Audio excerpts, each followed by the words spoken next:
Loh. Yang menjadi tokoh utama terhadap pengajaran kepada Bani Israel itu Yesus, maka harus berpola kepada Yesus. Katanya dalam Yohanes 3 nomor 16, begitu besar kasih karunia Tuhan akan dunia ini sehingga dia menganugerahkan anaknya Yesus. Yesus kan? Maka Yesus harus jadi panutan. Siapa Paulus menurut Yesus? Ada nggak?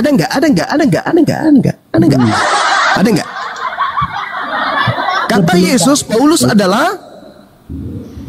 Oh, sudah coba. Hah? Kata Yesus, Paulus adalah. Dengarkan. Silakan.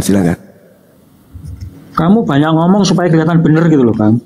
Enggak, pertanyaan saya menolong Anda loh. Kalau saya diam, Anda malu. Anda mau ngomong apa? Contoh nih. Kutanya ya, dengarkan. Ini kita di sini banyak orang nih. Ribuan orang yang menyaksikan kita. Dengarkan. Menurut Yesus, Paulus itu adalah teng-teng. Silakan Anda jawab, saya diam.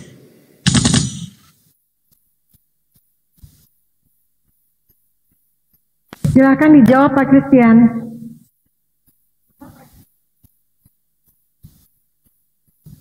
Inna lillahi wa inna ilaihi raji'un.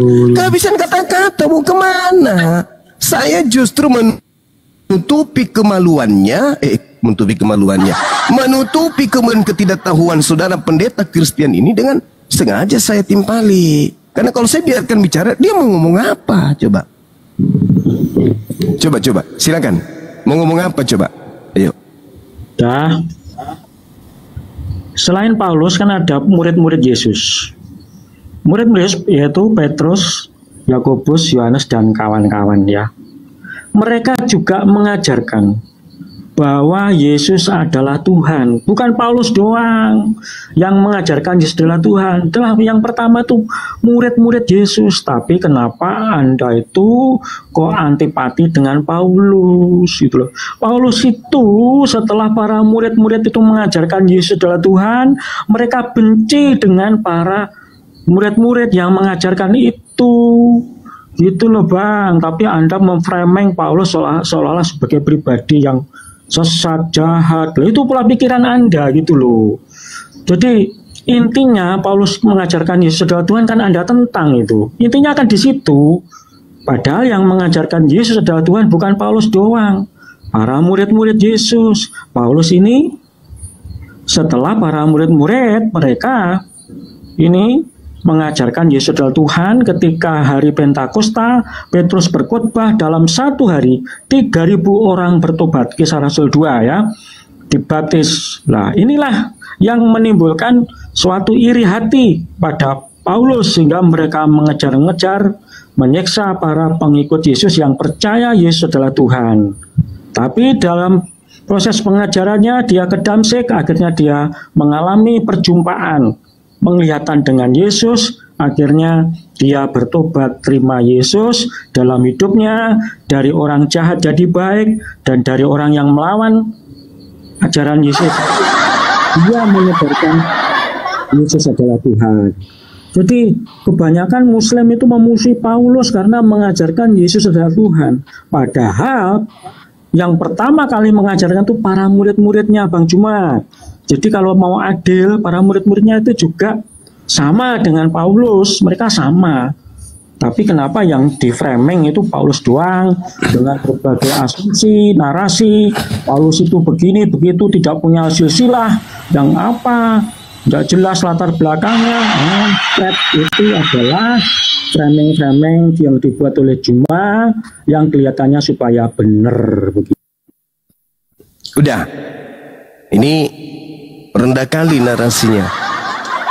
Bukan cuman Paulus Zuma, murid-murid juga Zuma. Saudara itu dibayar jemaat, harusnya menghabiskan waktu untuk belajar. Justru penyesat ini menyesatkan murid-murid pilihan juga. Dalilnya jelas di dalam Matius 24 nomor 24. Waspadalah, sebab Kristus palsu dan nabi palsu akan datang dan melakukan banyak mukjizat, sekiranya mungkin menyesatkan murid-murid pilihan juga. Belajar dong, jangan karena keasikan perpuluhan, banyak tebal dompet, wah banyak yang percaya kebohongan saya ini, nggak usah belajar, yang penting jemaat percaya sama. Jangan kayak gitulah, hidup ini singkat bro, besok juga mati, pertanggungjawabkan orang, ratusan orang kamu sesatkan.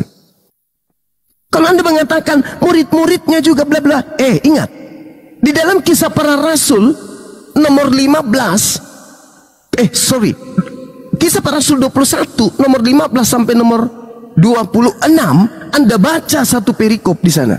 Bagaimana Paulus bertaubat dari mengajarkan agama Kristen. Baca, catat kalau saya ngomong, catat.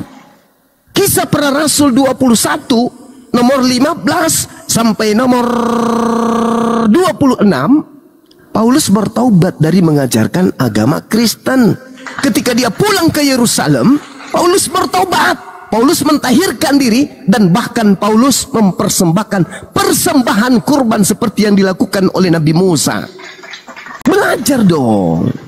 Kemudian Anda mengatakan bahwa orang-orang Yahudi suka sama Paulus. Waduh, Lukas, Kisah Para Rasul 24 nomor 5, orang-orang Yahudi teriak, inilah dia Paulus, sang penyakit sampar yang telah menyesatkan orang-orang Yahudi di seluruh dunia beradab. Dan dia, Paulus ini adalah tokoh dari Kristen. Tolonglah, belajarlah. Minimal Anda tidak menyesatkan orang lagi lah. Hentikan itu menyesatkan orang lain. Jadi sekali lagi saya katakan kepada saudara, sabar dulu bang, sabar dulu. Setannya jangan keluar dulu. Suruh setannya tinggal di situ biar ku ceramai pakai Bible. Jadi Yesus berkata, waspadalah kepada penyesat yang datang dengan memakai nama Yesus dan berkata, akulah Mesias. Apa itu? Artinya bahwa Yesus sudah menubuatkan kepada muridnya agar waspada, karena akan datang kemudian Yesus palsu dan mengaku akulah Yesus. Nah, Paulus ketika ke Damsik, padang gurun menuju Damsik, apa kata Paulus? Siapakah engkau Tuhan? Akulah Yesus yang kau aniaya. Siapa itu yang datang? Siapa yang datang itu? Yang datang kepada Paulus itu siapa? Sebagai Kristen hanya di doktrin, itu adalah Yesus sebagaimana kata siapa itu Yesus, kata siapa? Di dalam Matius 24 nomor 23 Yesus berkata, jadi apabila ada orang berkata ada Yesus di sini, jangan kau pergi di sana, atau ada Yesus di sana, jangan kau percaya. Sebab Yesus sudah ulang-ulang, sebab Mesias palsu dan nabi palsu akan muncul dan melakukan banyak mukjizat dan menyesatkan banyak orang, bahkan orang-orang pilihan juga. Camkanlah, aku sudah mengatakannya terlebih dahulu kepadamu. Jadi apabila ada orang berkata ada Yesus di padang gurun, ada Yesus di dalam bilik penjara, jangan kau percaya. Sebab aku Yesus, kedatanganku yang kedua sama seperti cahaya yang bersinar terlontar cahayanya dari timur sampai ke barat. Demikianlah nanti caranya aku datang untuk yang kedua kalinya. Begitu cara belajarnya. Sahabat Kufi, syukran. Jadi kalau Anda kemudian hanya modal dogma, doktrin, modal janji-janji perpuluhan, sudahlah itu Pak Pendeta. Ya, khutbahkan kepada jemaatmu, jemaat-jemaatku Bapak Ibu sekalian, mulai hari ini mari kita belajar betul-betul.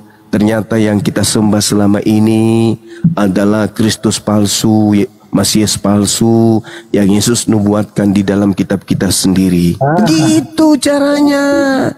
Jangan Anda suruh mengajak orang-orang ini menyembah Mesias palsu, Kristus palsu. Sekarang saya ingin tanya nih, menurut saudara Kristen, enggak kan tadi saya tanya tapi kan hanya pura-pura tanya karena saya tahu Anda tidak tahu jawabannya. Sekarang ini aslinya bertanya. Ya kan Anda dari tadi tidak pernah menjawab pun. Ini pertanyaan saya saudara. Apakah menurut Yesus akan muncul Yesus palsu. Kepada muridnya dia mengatakan, hei muridku yang asli, ya paman, akan muncul Yesus palsu loh, menyesatkan banyak orang. Apakah saudara percaya dengan ucapan Yesus itu? Silakan. Memangnya ada.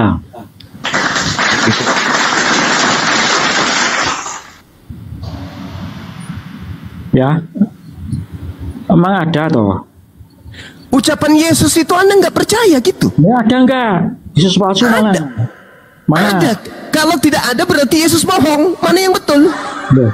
Sekarang tunjukkan saja ucapan Yesus palsu enggak? Enggak. Pertanyaan saya sebelum ke situ, pertanyaan saya, apakah Anda percaya bahwa Yesus pernah berkata agar murid-muridnya waspada disebabkan karena akan muncul penyesat mengaku Yesus dan berkata akulah Mesias? Apakah Anda percaya tentang itu? Percaya, ya. Percaya. Berarti Anda mempercayai akan munculnya Yesus palsu, betul? Oke, boleh. Kalau Yesus palsunya bukan yang datang kepada Paulus, tolong tunjukkan Yesus yang palsu itu datang kepada siapa dan mana orang-orang banyak yang telah disesatkan itu. Silakan. Oke. Tadi sudah saya katakan, yang mengajarkan Yesus adalah Tuhan, bukan Paulus saja. Saudara, itu udah tamat kita. Kita udah tinggalkan itu. Sekarang yang kita Anda sudah mengakui. Sabar. Saya nggak mau ikuti irama Anda yang semakin hari semakin blow on. Dengar saudara, dengar. Tadi kita sudah sepakat ada Mesias palsu dan ada korban banyak yang disesatkan oleh Mesias palsu. Oke, bukan Kristen menurut saudara, bukan Paulus menurut saudara. Pertanyaan saya, kalau Anda percaya dengan nubuatan Yesus tersebut, tunjukkan Yesus palsunya datang kepada siapa dan apa nama kelompok orang banyak yang disesatkan oleh Mesias palsu itu. Jawab.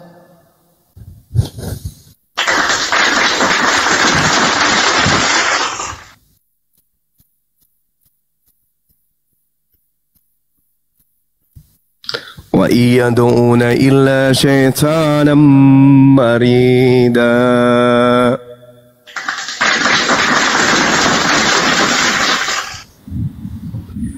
Oke, cuma saya jawab dulu ya. Sampai saat ini saya tidak tahu orang yang disesatkan Mesias palsu.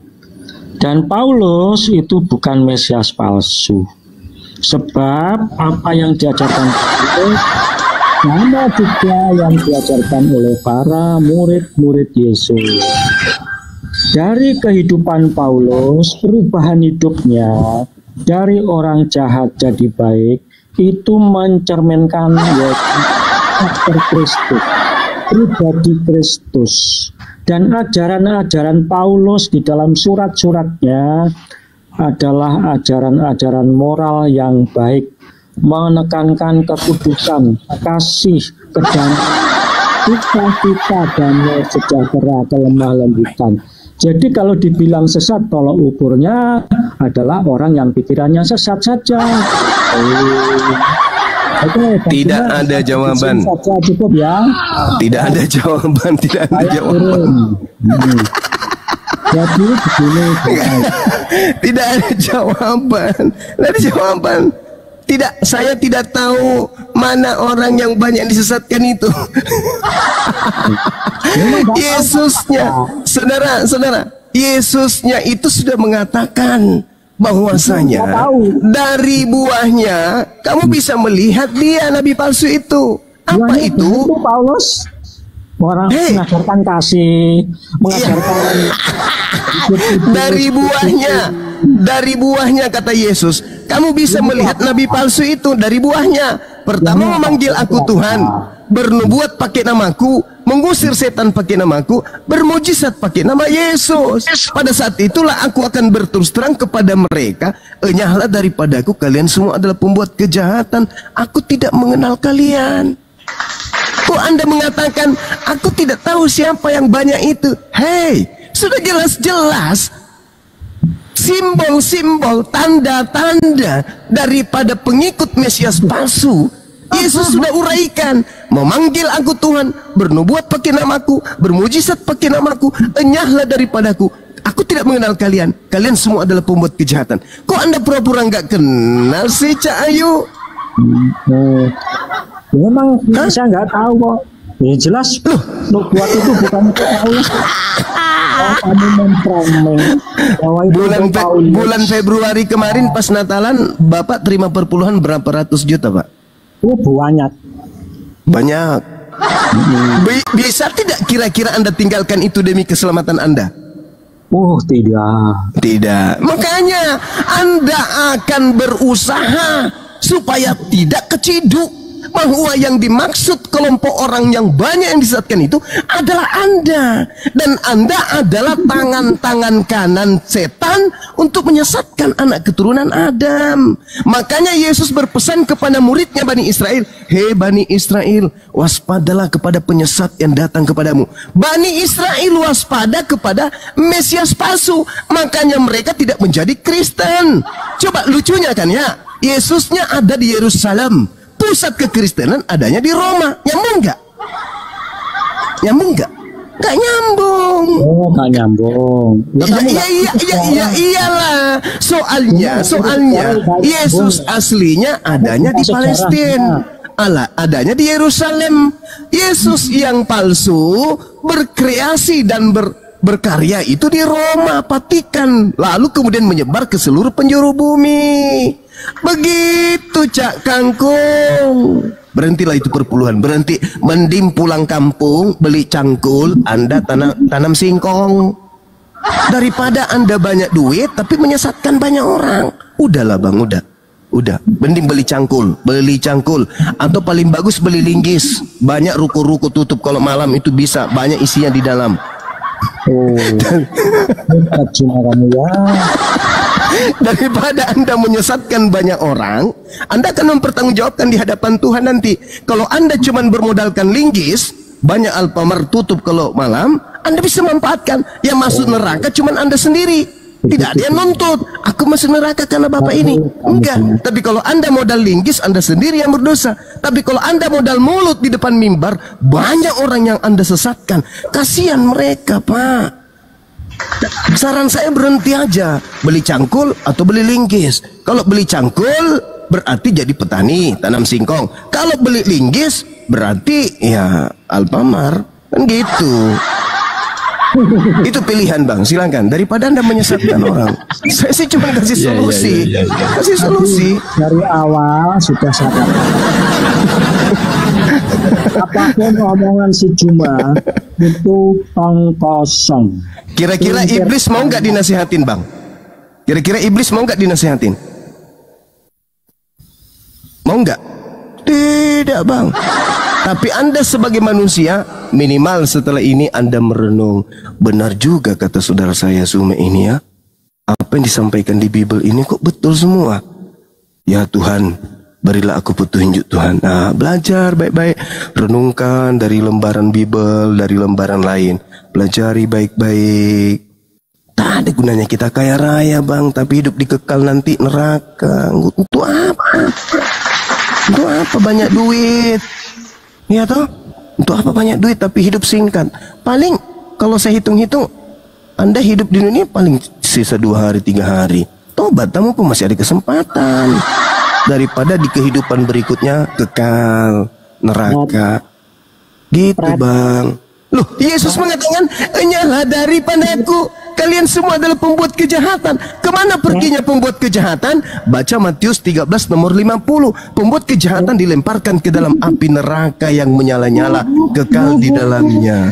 Innal ladzina kafaru min ahlil kitabi wal musyrikina fi nari jahannam khalidina fiha ulaika hum syarrul bariyah.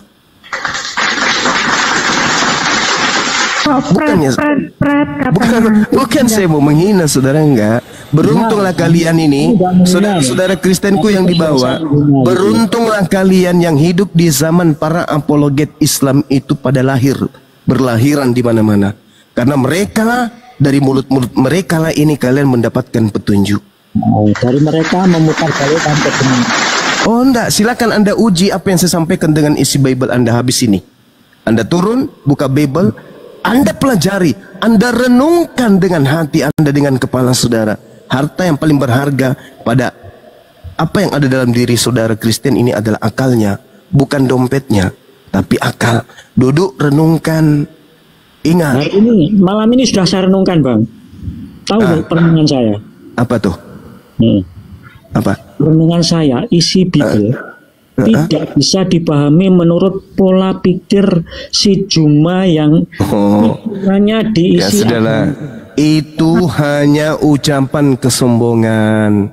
Dalam hati abang, dalam pikiran abang, apa yang disampaikan Bang Sumai ini betul. Saya percaya itu. Anda orang Indonesia kan? Meskipun Anda selama ini penyembah Kristus, tapi Anda orang Indonesia, Anda makan tempe, Anda makan tahu, pasti ada sisi di dalam kepala Anda, sinar cahaya kebenaran, sehingga Anda akan mengiyakan apa yang saya sampaikan. Cuman Anda malu untuk mengatakan itu. Tidak ada yang malu.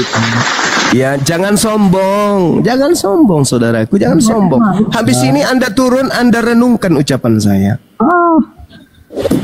Sudah saya katakan kok, cara Kristen itu punya cara tersendiri. Bagaimana menghayati, mengimani Tuhannya, yang mana dalam tingkat penghayatan mengimani Tuhannya itu tidak bisa diatur oleh si Juma. Minimal minta petunjuk kepada Bible saudara. Apa kata Yesus? Yohanes 17:8, segala firman yang engkau berikan ya Tuhan telah aku sampaikan kepada Bani Israel muridku, dan mereka telah menerimanya, dan mereka percaya bahwa engkaulah yang telah mengutus aku. Muridku percaya bahwa engkaulah telah mengutus aku. Yesus berkata dalam Yohanes 5:36, ada kesaksianku yang lebih penting dari kesaksian Yohanes Pembaptis, apalagi hanya sekedar kesaksian orang yang hidup 2000 tahun setelahku bernama Kristian, hanya karena modal perpuluhan saja. Bahwa semua mujizat yang aku lakukan, mujizat itulah yang aku lakukan sekarang, dan bersaksi tentang aku bahwa Bapaklah yang telah mengutus aku. Saudara, Yesus bersaksi dia adalah utusan Tuhan. Murid-muridnya bersaksi bahwa Yesus ini utusan Tuhan. Kurang apa lagi? Coba. Sudahlah Jum. Ya sudah. Sudahlah kawan. Jadi saya sudah katakan kan dari awal. Boleh aku bertanya? Silakan Bang, silakan. Tapi jangan ke Kristian bertanya ya, kasihan beliau sudah nggak bisa dia. Apa motivasimu mau buat acara-acara begini? Itu apa motivasimu? Boleh saya jawab? Silakan. Bapak Cuan. Oke. Al-Quran saya mengatakan innalladzina amanu yuqatiluna fi sabilillah. Orang beriman itu berperang di jalan Allah. Walladzina kafaru fi sabilit tagut. Dan orang-orang kafir itu berperang di jalan setan. Faqatilu awliya syaitan. Wahai orang beriman, perangilah saudara-saudaranya setan. Kalian itu saudaranya setan. Kalian saudaranya setan, maksud mana buktinya? Setan itu kerjanya menyesatkan. Sesuatu yang buruk dibungkus menjadi baik. Sesuatu yang baik dibungkus supaya terlihat buruk. Ya itulah. Itu setan itu. Sekarang Anda lihat Bible saudara. Lihat Bible saudara. Itu asli atau hanya terjemahan? Yang direvisi, melakukan perbaikan. Ada apa? Apa yang disembunyikan di situ? Sampai harus diperbaiki, sampai harus dikoreksi. Apa? Mana original teksnya? Itu yang pertama. Yang kedua, saudara Gultom, di dalam kitab saudara ada makhluk keluar dari kubur lalu berkata, kepadaku telah diberi kuasa. Sedangkan Yesus berkata, iblis telah diberi kuasa untuk menguasai dunia. Di dalam Yohanes 12:31, coba Anda baca. Dunia sekarang sudah dihukumkan sebab penguasa dunia telah dilemparkan keluar. Keluar mana? Keluar dari kubur. Maka yang keluar dari kubur itu mengatakan apa? Kuasa dunia telah diberikan kepadaku. Pergilah ke seluruh dunia, ajarkanlah seluruh bangsa menjadi pengikutku. Jadi kalian itu diminta oleh makhluk tersebut untuk menjadikan kami orang Indonesia seluruhnya untuk menjadi pengikutnya. Kami tak mau. Makanya kami hadir di sini. Karena Kristen ini supaya menjadikan seluruh manusia menjadi pengikutnya, Kristen menghalalkan segala cara, termasuk menggunakan kata Allah Tuhannya umat Islam yang kalian tidak imani, kalian ridho, kalian ikhlas, kalian mau menggunakan kata Allah meski hanya menyebutnya dengan Allah demi untuk menyesatkan kami. Paham? Itu cara-cara kalian. Markus 16 nomor 15 nomor 16, pergilah beritakanlah Injil kepada seluruh makhluk, yang percaya baptis, yang tidak percaya akan dihukum. Kalian datang kepada kami memberitakan Injil padahal bukan Injil. Kami percaya? No. Kami nggak mau percaya itu. Kenapa? Yesus tidak memberikan legitimasi terhadap Bible. Yesus tidak mengenal kitab Lukas. Yesus tidak mengenal kitab Markus. Yesus tidak mengenal kitab Roma, Filipi, Kaluku, Pararang, Padale. Yesus tidak mengenal kitab-kitab itu. Tidak ada legalitas dari Yesus. Itu kitab murni dari Barat. Nama Yesus hanya dicatut masuk ke dalam supaya orang bisa percaya. Makanya ada konsep, barang siapa yang menampar pipi kananmu, kasihlah pipi kirimu. Apa itu? Itu sebenarnya politik. Politik orang Roma, supaya siapa yang datang membawa ajaran ini harus kau terima, jangan kau tolak. Ketika ada penginjilan datang, ada pastor datang, ada misionaris datang, jangan kau tolak, terima dia. Kalau ditampar pipi kananmu, kasih yang kiri. Pokoknya harus kau terima.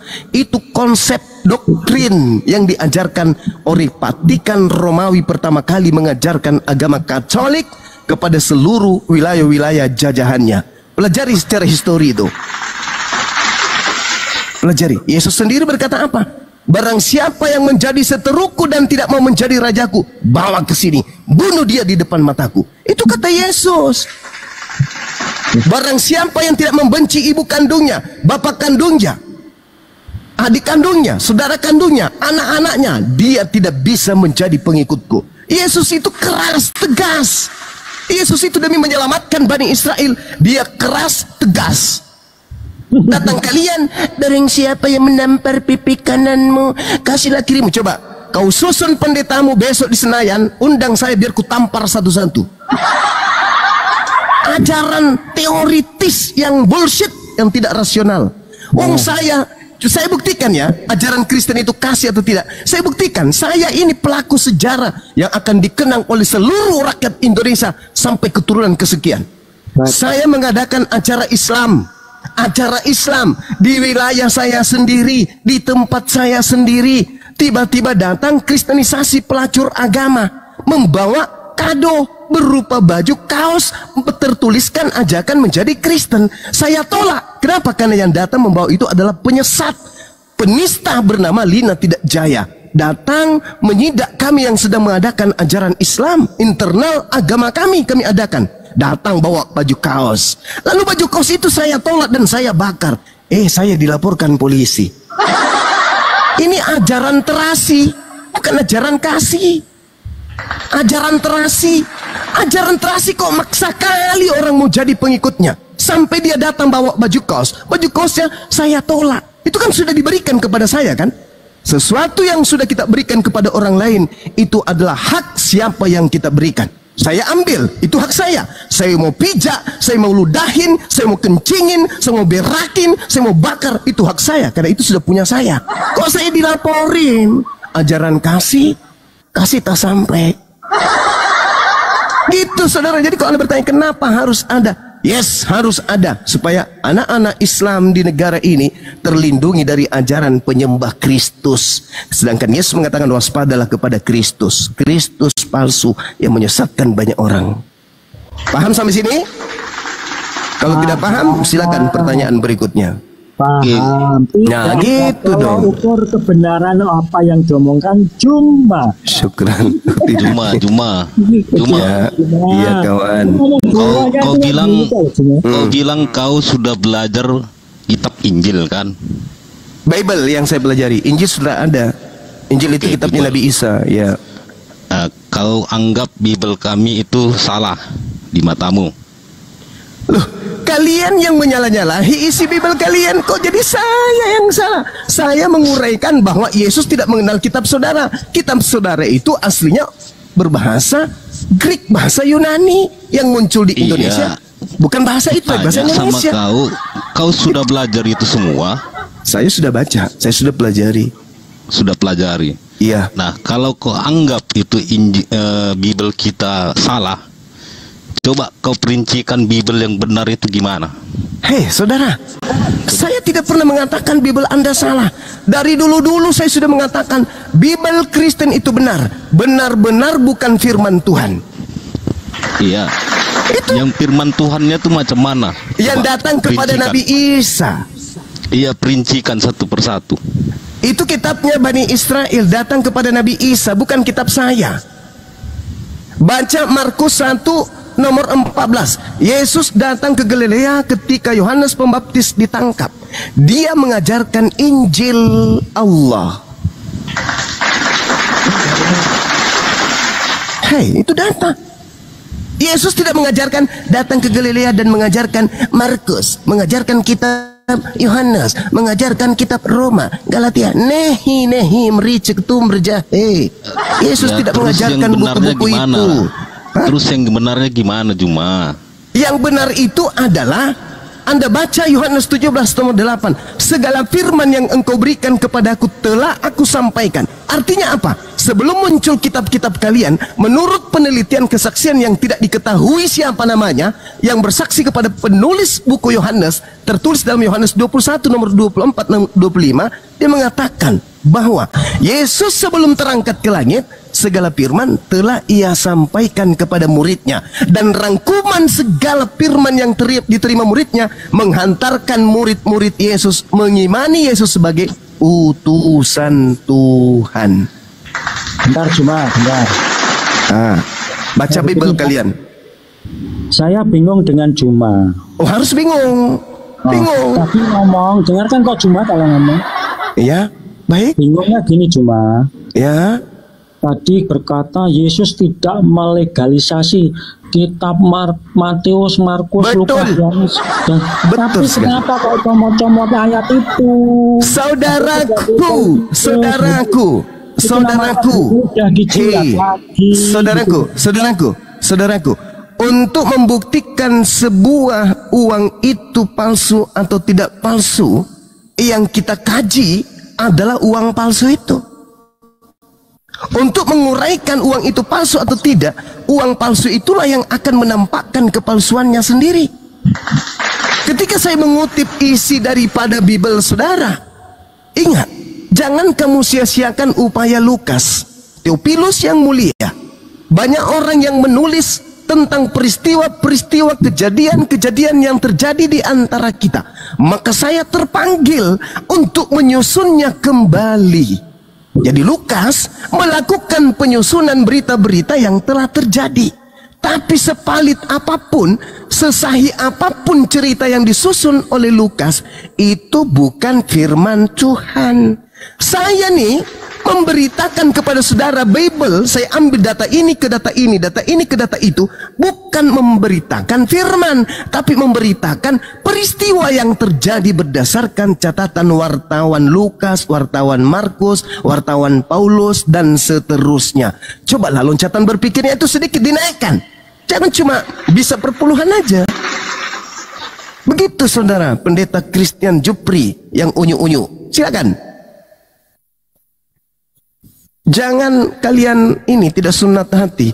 Sunatkan hati, lembutkan hati kalian.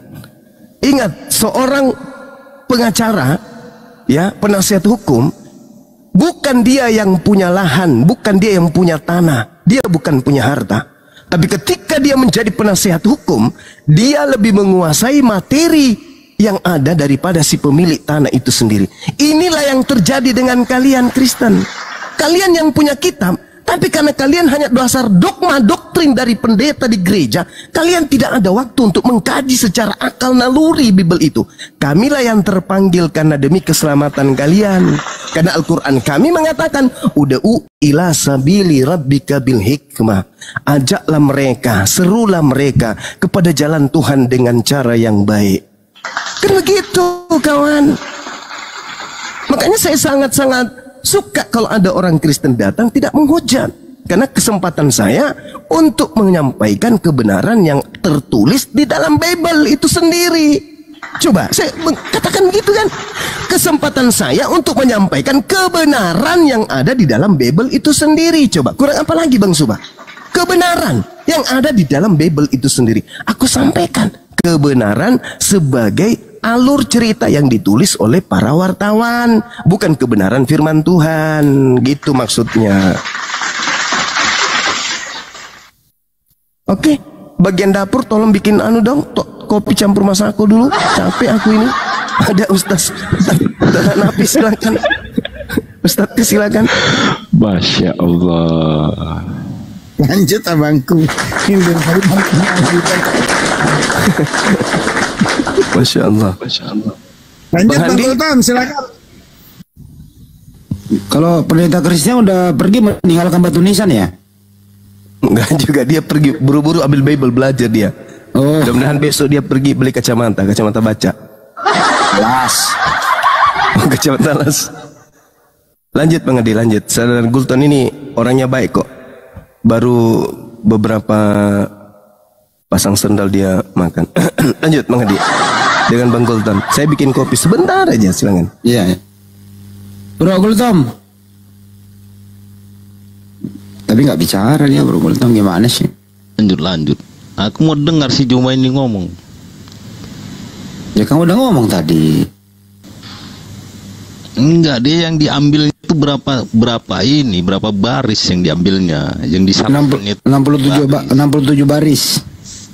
Yang diurainya di sini berapa baris? 67. Saudara, silakan Anda baca Bible saudara. Datanya surah apa, nomor berapa, bab berapa, silakan Anda bacakan di sini. Saya akan membantu Anda untuk memahami dan akan saya berikan referensi dari data-data Bible ya, yang data-datanya juga dari Bible. Contoh misalnya, Yesus berkata dalam Yohanes 15 nomor 24, aku diutus hanya kepada domba yang hilang dari umat Israel. Nah itu ucapan Yesus tuh. Apa kisi-kisi pembandingnya? Matius 5 nomor 10, Matius 10 nomor 5 nomor 6. Yesus berpesan kepada ke-12 muridnya agar jangan ke bangsa lain. Masih ada nggak kisi lain? Ada. Jangan menurut Yesus Bang. Menurut Paulus, oke. Galatia 2 nomor 8. Petrus diutus kepada orang-orang yang bersunat. Aku Paulus diutus kepada orang-orang yang tidak bersunat. Sinkron kan? Jelas bukan? Galatia 1 nomor 15, 16. Aku diutus kepada orang-orang non-Yahudi. Berarti murid-murid Yesus tidak ke bangsa lain. Yang ke bangsa lain itu Paulus. Nah sekarang pertanyaannya, adakah Yesus mengajarkan muridnya keluar dari bangsa lain? Keluar ke bangsa lain? Adakah? Tidak ada. Nah, nanti kemudian muncul sanggahan. Di tahun 52 Masehi, ketika Paulus menuju ke Damsik, tertulis dalam Kisah Para Rasul 9 dan Kisah Para Rasul 22, ada sosok yang datang kepada Paulus berupa cahaya. Sedangkan Yesus berkata dalam Lukas 10:18, waspadalah, aku berkata kepadamu, aku melihat iblis jatuh dari langit ke bumi berupa cahaya. Cahaya datang kepada Paulus. Lalu cahaya itu berkata apa? Akulah Yesus yang kau aniaya. Nah, sedangkan Yesus sebelumnya sudah berpesan nih kepada muridnya, waspadalah kepada Yesus palsu yang datang kepadamu dan berkata, akulah Mesias. Berarti ada Mesias datang setelah Yesus terangkat ke langit. Sedangkan malaikat berkata kepada orang-orang yang ada pada masa itu, pada saat Yesus terangkat, di dalam Kisah Para Rasul 1 nomor 11, malaikat berkata apa? Yesus yang kalian lihat terangkat ke langit akan datang kedua kalinya ke bumi ini sama seperti engkau melihat dia terangkat ke langit. Ketika dia terangkat ke langit, dia akan datang ke bumi sama seperti ketika dia terangkat ke langit, lengkap dengan jasadnya. Sedangkan yang datang kepada Paulus ada jasad nggak? Nggak ada. Aku datang nanti dengan jasadku. Di mana Yesus mengatakan aku datang nanti dengan jasadku? Baca Matius 24 nomor 27 dan nomor 30. Makanya dia mengatakan Kalau ada yang berkata ada Yesus di sini, ada Yesus di sana, jangan kau percaya. Sebab aku datang ke bumi, kedatanganku nanti sebagai anak manusia lengkap dengan jasad. Jadi kalau ada yang berkata Yesus ada di sini, Yesus ada di sana, aku bermimpi bertemu Yesus, aku melihat Yesus kemudian di atas Ka'bah, pada saat aku tahajud, aku sujud, aku mendengarkan ada bisikan, itu bukan aku. Sebab kedatanganku yang kedua nanti, aku akan turun dari langit sebagai anak manusia diiringi oleh malaikat-malaikat, dan seluruh manusia yang ada di atas bumi akan bertekuk lutut. Semua manusia ini akan tahu ketika Yesus sudah datang. Seluruh manusia akan tahu. Orang yang lagi tidak sempat cebok kalau Yesus datang. Orang yang lagi mengandung seketika kemudian beranak. Orang yang lagi tidur seketika terbangun ketika Yesus itu sudah datang. Sementara yang terjadi kepada Paulus cuman dia saja dengan orang-orang yang kita tidak kenal, yang melihatnya dan mengetahuinya. Itu kebohongan, Cak Ayu. Yesusnya mengatakan begitu. Coba Anda baca Matius 23, Matius 24, nomor 23, nomor 24, nomor 25, nomor 26, nomor 27, nomor 30. Baca itu, baca. Ternyata Yesus mengatakan di antara masa sebelum dia datang kedua kalinya, muncul Yesus palsu. Jangan percaya, kata Yesus. Jangan percaya. Kami pun umat Islam nih, andai saja Nabi Muhammad SAW berkata aku bertemu Yesus di padang gurun setelah membaca Bible, kami pun akan ragu. Tapi karena Nabi Muhammad tidak pernah mengaku bertemu dengan Yesus di padang gurun, Yesus dalam bilik, kami tetap percaya kepada beliau setelah baca Bible. Tapi ternyata yang mengatakan ketemu Yesus di padang gurun itu adalah pendiri agama kalian. Nah ini terakhir nih, terakhir 2 Yohanes 1 nomor 7. Waspadalah, siapakah penyesat itu? Planos, penyesat, pembohong, penipu, iblis.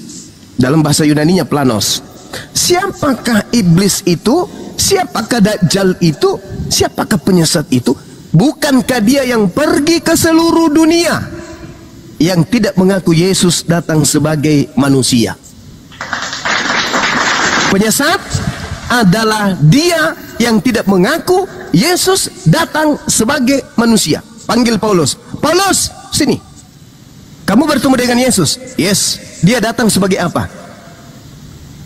Dia tidak mungkin mengatakan dia datang sebagai manusia, karena dia sudah akui di dalam Galatia 1 nomor 11 nomor 12, Yesus datang kepadaku bukan sebagai manusia. Menurut 2 Yohanes 1 nomor 7, siapakah penyesat itu? Bukankah dia yang pergi ke seluruh dunia, yang tidak mengaku Yesus datang sebagai manusia? Siapa oknumnya? Paulus. Siapa pengikutnya? Kristen. Sederhana, Bung, sederhana. Hanya saja saudara-saudaraku ini terlanjur Kristen.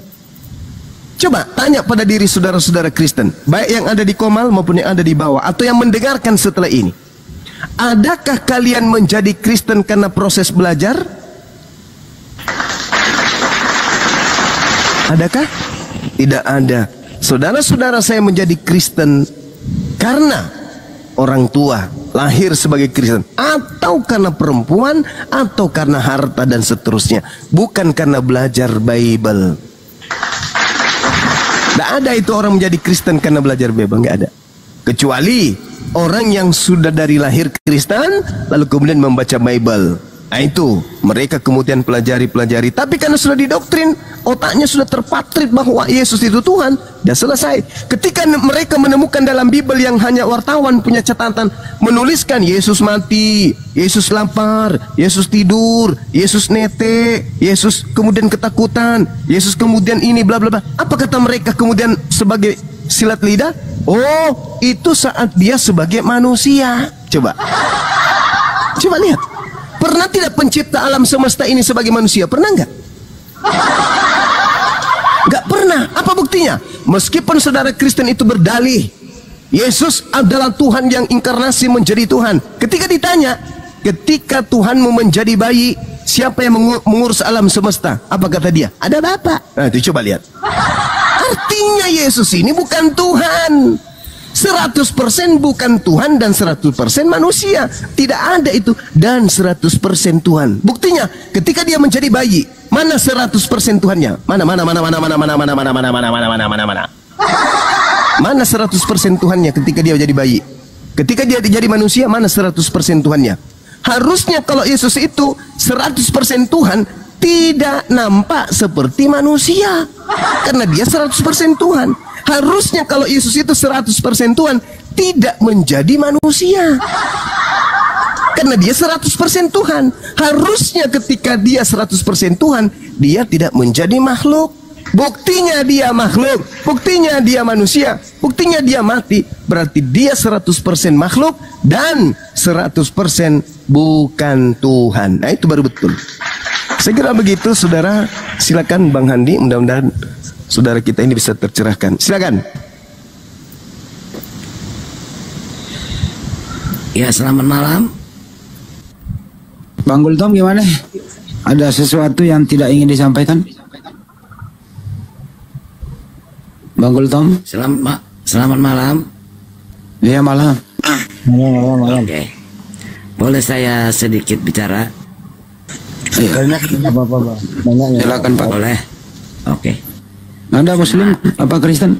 Saya Kristen. Oh ya, silakan. Cuma ini saya bilang sama kamu ya, kalau dibilang diangkat seorang pendongeng yang paling pintar, kamulah namanya. Kamulah pendongeng yang paling pintar di dunia, bukan di Indonesia aja.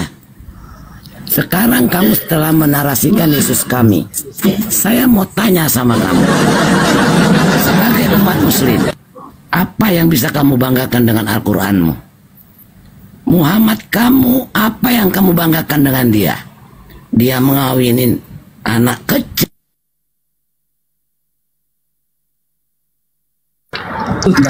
Apa sih smart? Udah cukup ya.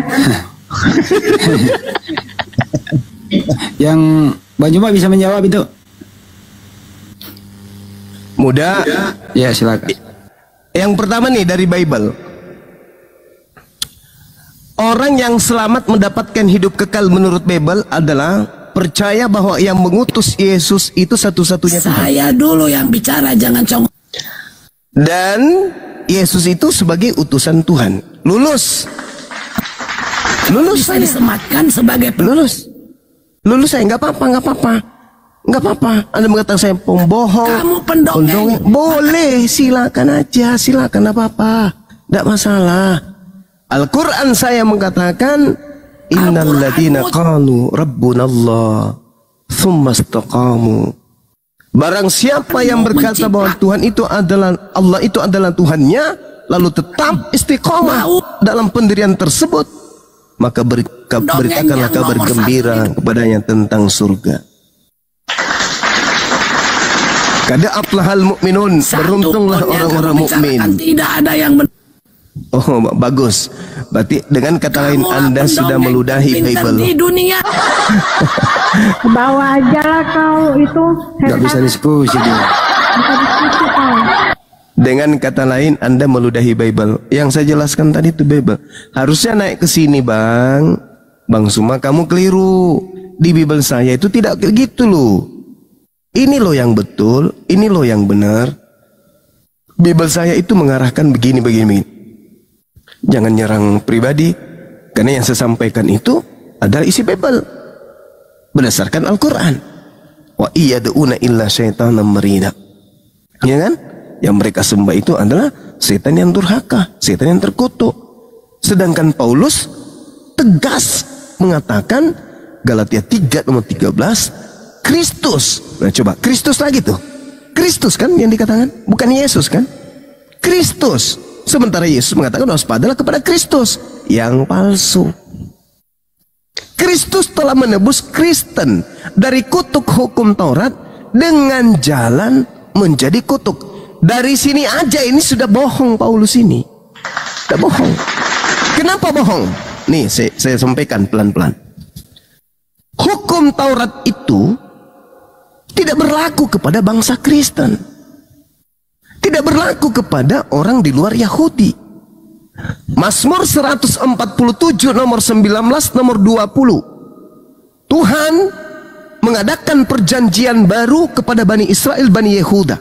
Yesaya 31 nomor 31 sampai 33. Nah, perjanjian baru Tuhan ini kepada Bani Israel dan Bani Yehuda, Tuhan tidak berikan kepada bangsa lain. Sehingga kebohongan terkuak kemudian ketika Paulus mengatakan Kristus telah menebus Kristen. Kristen ya, kita ya. Karena kami tidak, Kristen aja. Kristus telah menebus Kristen dari kutuk hukum Taurat. Sejak kapan hukum Taurat itu berlaku untuk Kristen? Coba, ada orang mati demi menebus undang-undang dasar negara Republik Indonesia. Lalu kemudian ada orang ke Singapura. Teman-teman, kumpul. Ada apa, Cak Ayu? Kita telah dibebaskan dari undang-undang dasar negara Republik Indonesia. Tahu? Itu undang-undang untuk warga negara Indonesia, Pau. Kenapa kita yang dibebaskan dari sana? Kan tuyul. Kristus telah menebus kita dari kutuk hukum Taurat. Sejak kapan hukum Taurat itu berlaku untuk orang Kristen? Imamat 11 nomor 7. Janganlah engkau makan babi, karena itu haram bagimu. Perintah itu, larangan itu untuk siapa? Ya untuk orang Yahudi, Cak Kangkung. Kalau orang Kristen mau makan babi, mau tidur sama babi, mau mandi sama babi, mau bermain dengan babi, tak ada larangannya di Taurat untuk orang Kristen makan babi, Paman. Hukum itu hanya untuk Bani Israel saja. Kuduskanlah hari Sabtu.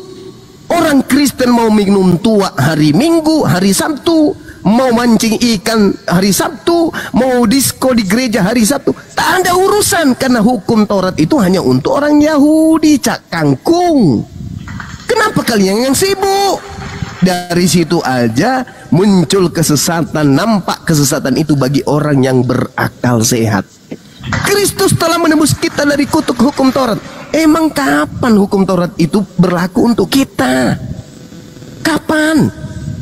Ulangan 33 nomor 4. Hukum Taurat hanya berlaku bagi Bani Israel saja. Shema Israel, dengarkanlah wahai Israel, Tuhan Elohim kita, Tuhan itu esa. Jadi kalau orang Kristen mau menuhankan 10 Tuhan, 50 Tuhan, 100 sembahan, selama dia hidup berdampingan dengan Bani Israel dan tidak ada hukum itu untuk dia, mau dia menyembah celengan, nyembah kemudian knalpot mio, mau menyembah kondeknya Tante Maria, tak masalah, karena hukum itu hanya untuk kepada Bani Israel saja. Tak ada hukum untuk di luar itu. Ya, silakan. Begitu kawan. Ya. Jadi pertanyaan siapa Bang Smart tadi, itu benar apa tidak? Apa tuh? Yang pertanyaan dia tadi ya, apa itu? Saya nggak dengar pertanyaannya apa. Yang dia bilang katanya, Bang Nabi Gultom. kalian tadi. Bang Gultom, Smart tadi sambil ngomong itu selendangnya ada di leher, jadi nggak jelas kita dengernya. Ya, dia bilang tadi begini, Nabi kalian cabul katanya, itu benar atau tidak? Coba tunjukkan dalilnya di mana Nabi Muhammad cabul. Astagfirullahaladzim, ya Allah ya Karim. Yang disebut cabul itu yang pernah telanjang di depan umum, itu cabul. Yesus pernah ditelanjangin, bahkan sampai hari ini orang Kristen penuh dengan penghinaan terhadap Yesus, membuat patungnya dengan cabul. Itu fitnah yang muncul belakangan. Sejak kapan Nabi Muhammad cabul? Na'udzubillah summa na'udzubillah. Kalau itu terjadi, maka Jazirah Arab tidak akan mungkin percaya kepada beliau, orang terpercaya dan orang suci tersebut. Itu cuman kemudian hembusan penyesat-penyesat di luar Islam di zaman sekarang ini. Orang Arab pembenci-pembencinya tidak pernah kemudian menghembuskan adanya fitnah seperti itu kepada beliau. cari literasi, tidak akan pernah Anda temukan itu. Itu hanya pandangan orientasi barat untuk supaya menutup kupingnya orang-orang yang telah disesatkan agar tidak mendengarkan Islam, agar mereka tidak masuk Islam. Karena iblis tidak mungkin membiarkan orang-orang yang sudah terlanjur dalam pelukannya keluar dan menuju kepada Islam. Maka segala macam tete bengek yang bisa mereka fitnahkan kepada Rasulullah, itulah yang didengarkan oleh mereka yang minim literasi, yang awam, tidak ngerti tentang Islam. Di mana Nabi Muhammad itu campur? Tidak pernah. Tapi dengar kabar itu ya, Nabi Muhammad itu katanya kawin berapa kali gitu. Loh, Yesus itu berasal dari istri keempatnya Yakub loh. Daud memiliki istri 600, ada 100. Salomo. Dan Yesus berasal dari keturunan hasil ya maaf sekata ya, kalau di dalam Bible itu jelas itu. Yesus berasal dari keturunan poligami. Kakeknya Salomo, istrinya 1000 ayo. Nabi Muhammad SAW datang bukan memperbanyak istri. Nabi Muhammad SAW datang mengurangi istri. Yang tadinya ratusan, yang tadinya tidak terhingga, ketika dia datang konsepnya kemudian dibatasin. Bagi umatnya cukup 1 saja. Di dalam kitab kalian, di dalam kitab Taurat pun, atau kitab Perjanjian Lama, dan bahkan di Bible Perjanjian Baru, tidak ada cukup 1 istri, dalilnya nggak ada. Bahkan Anda kalau lihat di dalam Lukas 18 nomor 29 sampai nomor 30, apa kata Yesus? Barang siapa yang meninggalkan istrinya karena Allah, maka dia akan mendapat berkali lipat di dunia ini sekarang juga. Kenapa kalian tidak melakukan apa yang Yesus ajarkan? Bahwa bisa berkali lipat istri. Kenapa?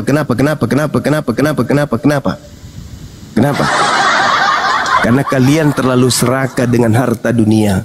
Kalian tidak mau menikah wanita lain. Kalian tidak mau berbagi dengan wanita lain. Kalian lebih suka 1 istri, tapi kondom penuh di dompet. Itu yang kalian mau. Makanya saya katakan, agama yang melarang poligami itu adalah agama yang secara tidak langsung melegalkan persinahan. Itu pasti, itu pasti. Pasti, saya pastikan. Makanya di dalam kitab, makanya dalam agama kalian itu bukan hanya sekedar zina dengan seorang lawan jenis. Bahkan saking bosannya dengan lawan jenisnya, dilegalkan juga sejenisnya.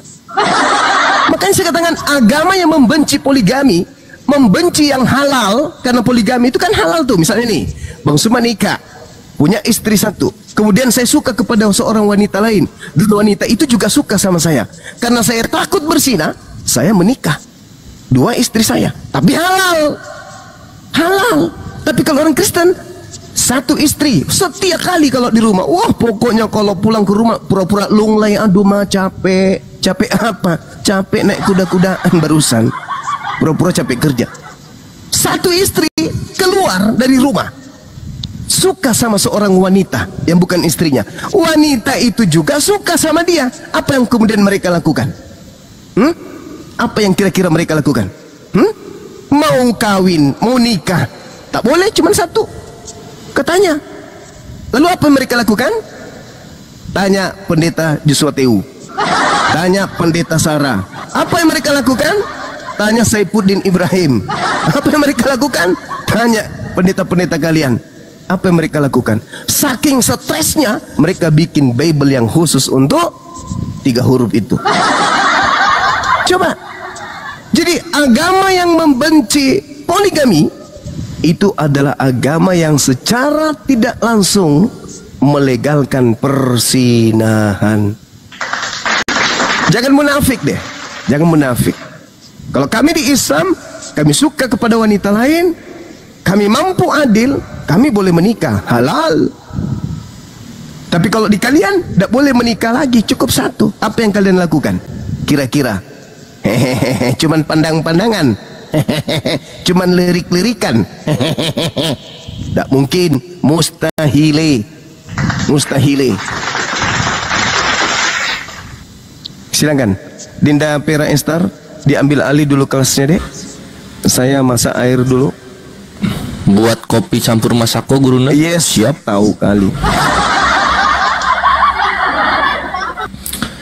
Ya ikhwan, assalamualaikum warahmatullahi wabarakatuh. Jadi Kores terpanggil untuk naik gitu kan? Waalaikumsalam warahmatullahi wabarakatuh. Lanjut Bang Kores.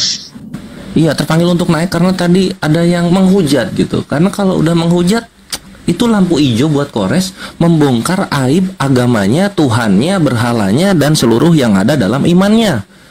Itu udah lampu hijau untuk dibongkar-bongkar. Contoh begini kawan-kawan yang menghujat Islam. Jikalau memang benar Nabi kami yang cabul, kenapa konsumsi film porno terbanyak di dunia adalah negara-negara mayoritas agama Kristen? Kenapa bisa begitu? Jikalau memang benar Nabi kami ini menurut kalian, lalu kenapa penyakit 3 huruf dan juga gay itu muncul di agama-agama yang menjadi negara yang dimana agama ini mayoritasnya Kristen? Kenapa bisa begitu?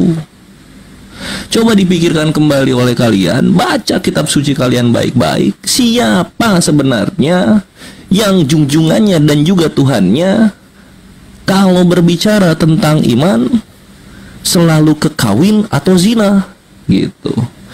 Menyembah Tuhan yang benar disebut kawin, menyembah Tuhan yang salah disebut zina gitu. Kenapa beribadah kepada Tuhan disejajarkan dengan kawin dan zina?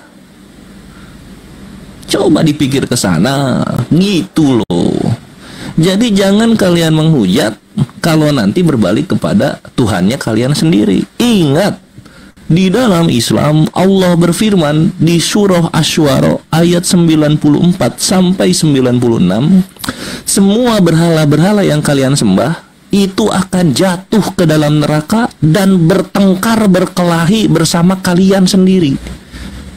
Sehingga nanti kami umat muslim ketika mendatangi neraka, kami akan melihat encos pukul-pukulan sama Christian Princess dan Alda.